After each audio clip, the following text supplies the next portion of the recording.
welcome back to another garage/yard sale video game pickups.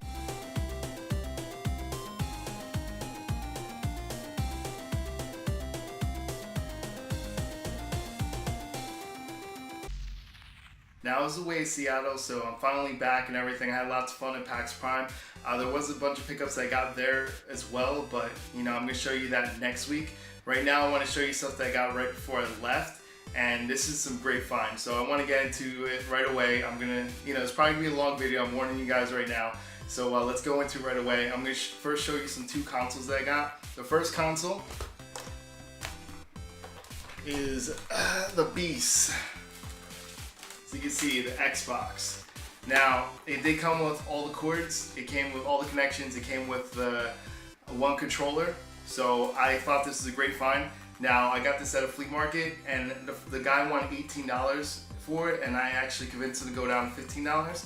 Now, just a word of advice, well, as you can see, it's like a little scratched up, but overall it's great, it worked right away. So that's good. But the word of advice though, you just have to be cautious when you get games like that, because I have no idea that game's going to work. He did guarantee they'll work. He said that if it doesn't work, bring it back. But sometimes people at flea markets, you could get scammed. You could bring it home and then say, it doesn't work, and you go back to let them know that. They might say, oh, well, I gave it to you for $10 or $5. Like, there's no guarantee that we agreed at $15, So I took a risk, but you know what? I felt lucky that day and it turned out to be great. I also got this controller right here. So this controller right here is pretty awesome. So if you guys have never seen this controller before, I used to love controllers like this. The reason why is because it has this cord right here. You can hear it like stretching out. It's like a tape measure. So you actually can retract it back. And I feel like every wired controller should have been like this, because then you can just put it back in the spot that you want to, and it just doesn't take up any room, doesn't get tangled or anything. So that is pretty awesome. So if you've never seen a controller like this, it's freaking awesome. It's a third-party controller, but hey, this got the job done. Of course, it kind of felt weird, pretty bulky, but hey, I digress. I was grateful to get it. All right, so moving right along. Now this one I'm really proud of getting. Now it is an N64. This is my third N64. In fact, last week I hinted at it when I was showing the consoles. I said that, oh, I have 3 of these consoles now. Now, the reason why I'm proud of this one is, I'm gonna give you guys a little tip. If you go to like a flea market or something, and you see like buckets lying out or like bins lying out, those are the people that they pretty much go around garage sales and yard sales and they purchase the bins as is. So a lot of them, they don't know what's inside these bins, so they let you rummage around through it and grab things. I was searching through the bins and I saw this on the top of it, and I right away went to it. This was covered in mud. It looked disgusting. There was mud all over it. Like, it doesn't have any cords in the back. It was just the way it was right now. And so I looked at it and I'm like, the first thing I did, which is what you guys should do, is look to see if it has the clips, okay? These clips cost a couple dollars online, and if you guys remember, I think it was like a couple videos ago, I have one that's missing the clips. So at first I'm like, well, at least I could replace the clips if the price is right. So then I opened this up, which you should always do when you say N64, and it has an expansion pack. So right away I'm like, okay, that goes for about $15 online, $20 maybe. So I'm like, all right, cool. So I could get something out of this, right? So I asked the guy, how much is it? And he says, $3. So without hesitating, I went for it. Because $3, it came with the game and everything. The game was in horrible shape too. It was brown, it had like holes in it. It was disgusting, okay? So I brought it home and I literally opened it up and it was disgusting. Like, it was really bad. I can't even express how bad it was. So I got everything out of it and I cleaned it. I literally had to take it outside to hose it. Like, it was that bad. There's mud everywhere and gunk, and like, I cleaned it out completely and it looks pretty damn good if you look at it. It looks like there's like barely any scratches on it. I was amazed when I cleaned it out. And then on top of it, once I put everything back inside and tried it, the first try it worked. No problems whatsoever. So I'm like, that's amazing. So, I got inspired. So then I took that dirty game that looked horrible, looked rusted and stuff like that. I then cleaned up the game and open it up and polish the pins, and on the first try the game worked as well, and it actually had the original save data from the people that played a long time ago, so obviously it saves as well, which is just awesome. You know, it does not look great, so you can see it's scratched up, but if you saw the way it looked before, you know, it's missing a piece of the label. Man, there was marks everywhere. It was completely disgusting. So for $3, I got a working N64. All I need to do is get a power cord, which they go about like $10 online, and you know, I'm gonna give it away to someone or sell it online.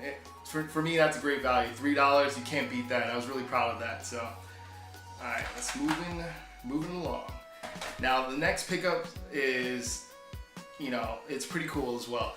I was actually driving to the flea market on this day, and in the corner of my eye, like I saw like a garage sale, and I started glancing. I started driving slowly to try to glance to see what the person had. I'm going like this driving, and then I looked and I saw kids' toys, and I worked my way lower as I'm driving, and I finally saw like a little bin that looked like a whole bunch of NES games. So right away I turned as quick as I could and parked, and then ran over there, and this is what I got. So this is pretty cool. It came in this. She actually gave me the whole thing, so that is pretty cool. There's 12 games here, and I got all of them for $10. Now, just to let you know, the reason why I got it for $10, she wanted $1. She said $1 each. When I asked her how much do you want for these, she said $1 each, and I felt like a scumbag because when I looked at my wallet, I only had $10 on me.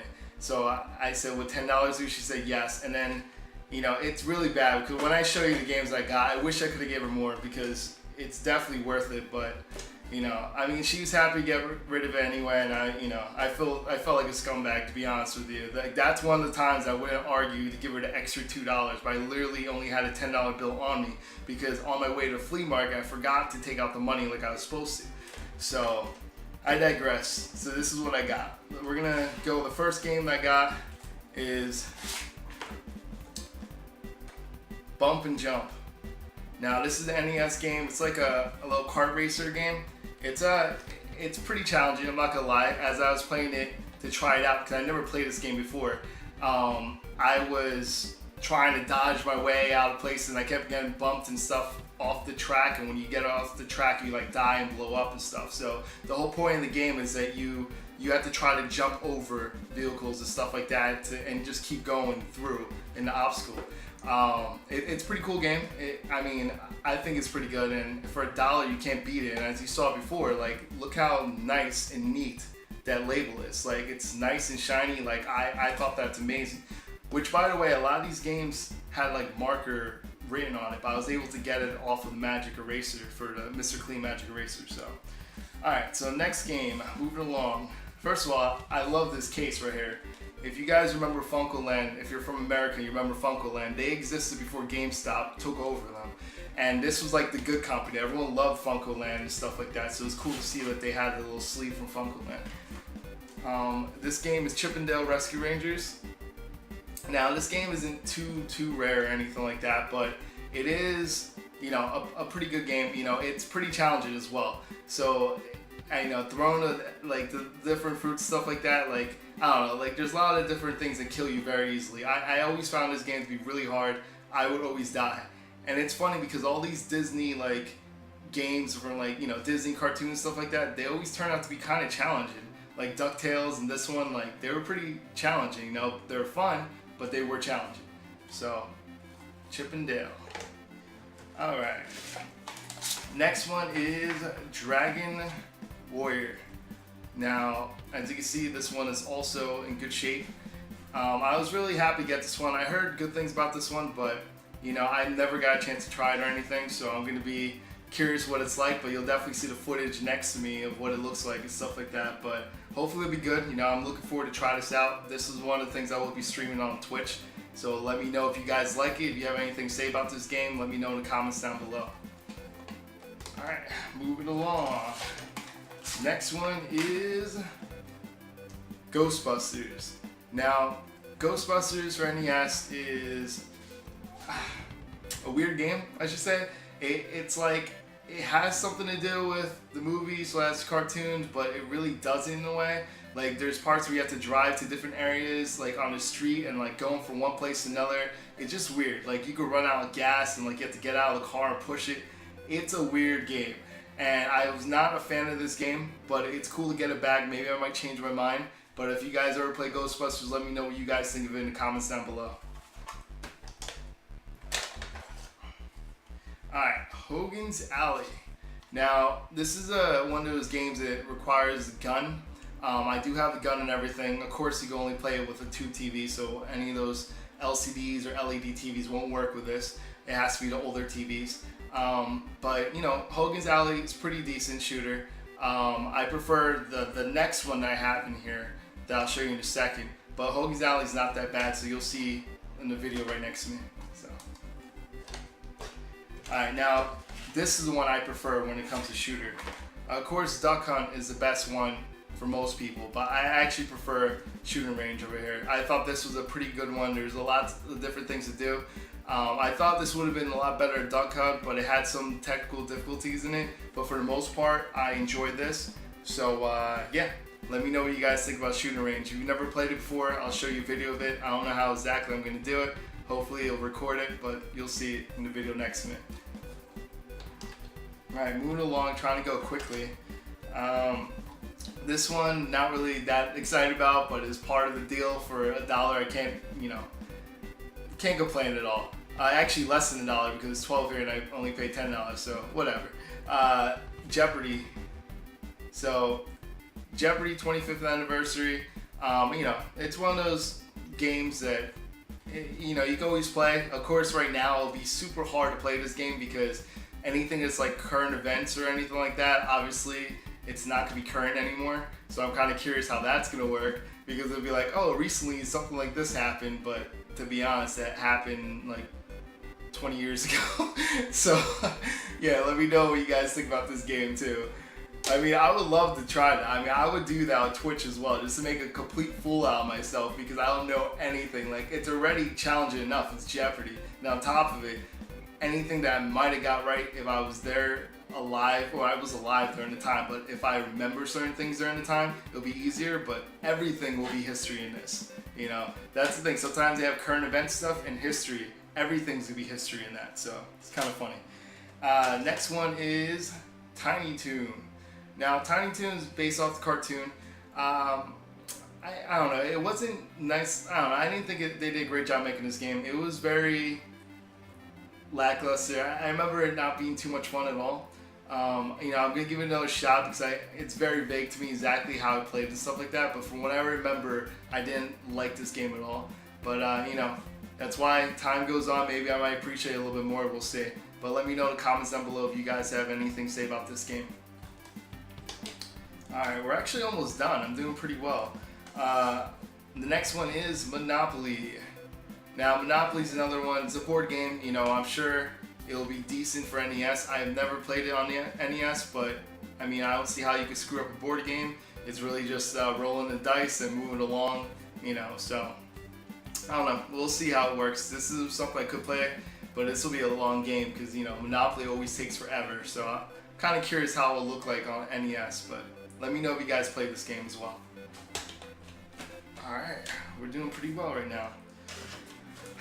Now, another sleeve. I have a bunch of sleeves too, which is pretty cool. I was happy that I got a whole bunch of sleeves. Next one is Spy vs. Spy. Now, this game is awkward. I never understood the game. I remember being so confused when I played. I didn't know what exactly to do. Like, I knew that I had to defeat the other spy, but the thing is, like, I didn't understand how to leave grenades behind or leave, like, traps for the other person when you walk through a door.